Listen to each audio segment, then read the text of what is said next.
Bem, moçada, essa apresentação é mais rápida e ela diz respeito a como que ocorre o controle de sais, os principais sais e o próprio controle de água, né? O equilíbrio chamado hidroeletrolítico.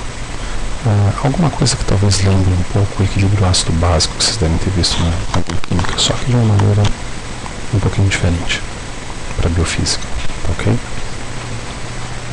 Bom, a gente comentou até agora, além das grandezas, além da cinemática, além um pouquinho de propriedades da hidrostática, de propriedades da água, estrutura e propriedades, a gente comentou a possibilidade de que sais, deixa eu pegar minha canetinha mágica aqui, de que sais na água são exercidos, ou por essa, nossa que fase mais estranha, vou tentar novamente.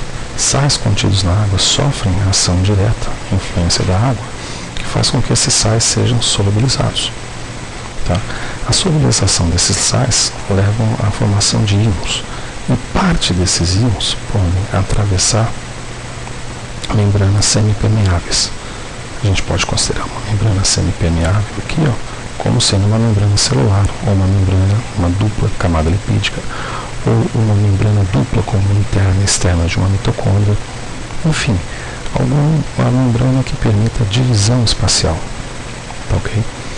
O que vai acontecer com os íons contidos aqui ou contidos aqui será diferenciado pela capacidade de travessia desses elementos em torno dessa membrana, por dentro dessa membrana semipermeável.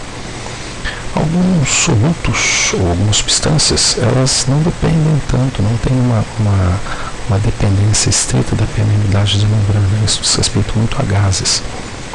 Gases que, apesar de poderem exibir uma certa polaridade, eles trafegam a membrana de dentro para fora com liberdade, como o monóxido de carbono, o próprio oxigênio e o dióxido de carbono.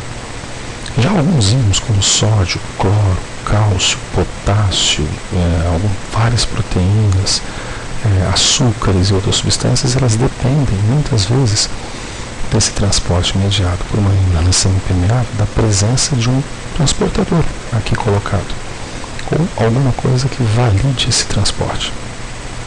Aqui tem uma representação interessante que menciona um termo constante da biofísica, que é a osmolalidade, ou seja, uma mudança na carga, na pressão de concentração de íons existentes de um lado e de outro da membrana, e que também, de certa maneira, infere sobre o movimento de água.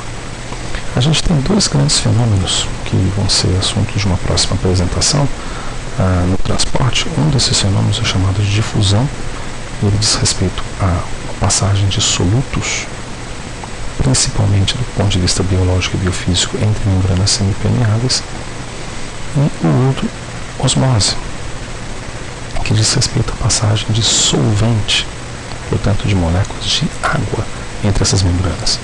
Veja que o que você tem aqui, desse lado direito, é uma quantidade de água diferente, ou seja, a água que estava aqui, no ambiente que a gente pode chamar desde o ensino médio de hipotônico, ela atravessa para cá, onde você tem uma subcâmara mais concentrada de íons, de tal maneira a não sei como é que eu falo isso, tornar igual, equacionar ou equalizar as concentrações dos íons, tanto desse compartimento quanto desse compartimento. Então, esse transporte da água, a gente vai falar que trata-se de osmose. Isso tem a ver um pouco com as mudanças de osmolalidade das substâncias que estão contidas em cada um dos solutos que estão contidos de cada lado desses compartimentos. Ok? Muito bem. Se a gente pegar o chamado modelo de tanque de água para os compartimentos orgânicos, esse modelo pode ser representado por uma entrada, por uma saída, por um medidor de níveis, que aqui no caso está normal, e por um meio extracelular, representado aqui, e o meio intracelular, representado aqui. O líquido, de todo o líquido corporal que a gente tem, o ser humano possui, 2/3, pasme, está aqui, na parte intracelular, e apenas 1/3 está aqui, na parte extracelular. Tá? Isso em relação à água. O principal componente extracelular é o tecido sanguíneo, obviamente, que nos homens aí em torno de 4,5 litros, em torno de 5 litros, 5,5 litros, e mulheres em torno de 4 litros, 4,5 litros. Não sei por que serve meio litro a mais pra gente, mas enfim, deve ser para trocar pneu. Mas enfim, você tem uma diferenciação que faz com que vários fenômenos internos aqui e a concentração de solutos bem maior presentes aqui no meio intracelular acabe resultando num volume intracelular bem maior que o volume extracelular. Esse sistema ele tem que estar em equilíbrio, ou seja, o que entra aqui e o que sai aqui precisa estar coordenado. Aqui tem uma outra representação. Ó.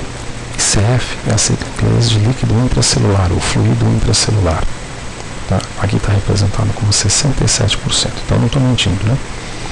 E o líquido extracelular, que é o plasma sanguíneo, em torno de 7%, e o líquido intersticial, em torno de 26%. O que é o líquido intersticial? Entre tecidos, interstício entre tecidos.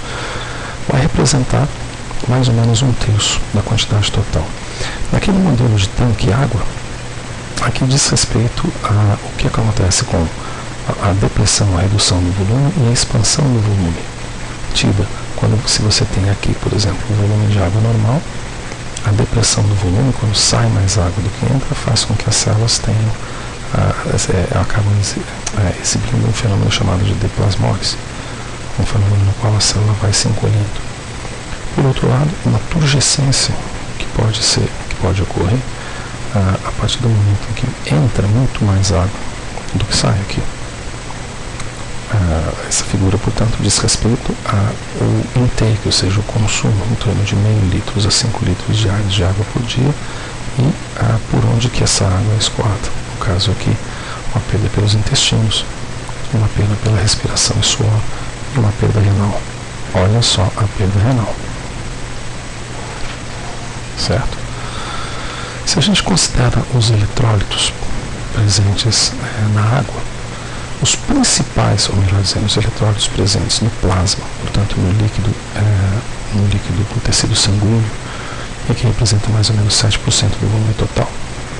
Os principais elementos são esses aqui, ó, sódio e cloreto. Veja que o potássio tem uma quantidade muito pequenininha no espaço extracelular, ao passo que sódio e cloreto têm uma quantidade muito grande. Bicarbonato também pode-se dizer que é extra. Vou colocar aqui, ó, extra e extra. Potássio, uma quantidade muito pequenininha. O que importa é que o equilíbrio desses íons dentro e fora dos compartimentos celulares, ou seja, no líquido extracelular e intracelular, leva a essa imagem aqui, em que você tem uma compensação, e por isso que se chama de equilíbrio hidroeletrolítico, uma compensação de cargas dentro da célula e fora da célula. É curioso, por exemplo, então aqui fora da célula você tem muito sal de cozinha, por assim dizer, né? Muito sódio, muito cloreto. Aliás, essa é uma das coisas que fazem com que o consumo de água contendo 0,9% de cloreto de sódio, ou a alimentação parenteral que se faz em fluido contendo 0,9% de cloreto de sódio, ou então o soro fisiológico, acaba, que é também em torno de 0,9% de cloreto de sódio, acaba nivelando as concentrações extracelulares e, portanto, sendo utilizados em terapia de reposição de água. Até aqueles isotônicos, eles têm uma formulação baseada nessa distribuição de concentração de sódios e cloretos. Isso aqui vai gerar, então, da ordem de 120, 150 milimolar de sódio, cloreto um pouco menos. Veja que potássio é quase nada fora, mas é muito dentro da célula. Tem uma aplicação básica para isso de ordem clínica. Se você pegar uma daquelas enfermeiras nazistas ou fascistas, ou enfermeiros, que antes de, ao perfurar a sua pele para alcançar o vaso sanguíneo, ele destrói tudo que tem pelo caminho, havendo hemólise, ou seja, lise de células sanguíneas, a quantidade de potássio, como ela é muito grande dentro das células, ela tende a sair para o sangue. Se o exame envolver, por exemplo, determinação de potássio, pode ter como resultado uma hiperpotassemia, quando na realidade você não tem níveis elevados de potássio, e sim um desgostoso encontro com uma enfermeira sádica. Aqui diz respeito também a um outro grupo, que é o grupo do cálcio de fosfato. Só lembrando uma curiosidade, os metabolismos de cálcio e fosfato são antagônicos. Quando o cálcio está alto, o potássio está baixo, e vice-versa. Ok? Isso é uma coisa usual. Grande parte do cálcio é transportado pela albumina, que é a principal proteína feita pelo fígado. 2/3 da vida dele ele passa fazendo albumina. A albumina exibe uma carga negativa em pH fisiológico, ou seja, em pH em torno de 7,3. Como ela é negativa e o cálcio tem uma carga divalente, há que se imaginar que a albumina se complexa com o cálcio em pH próximo do fisiológico.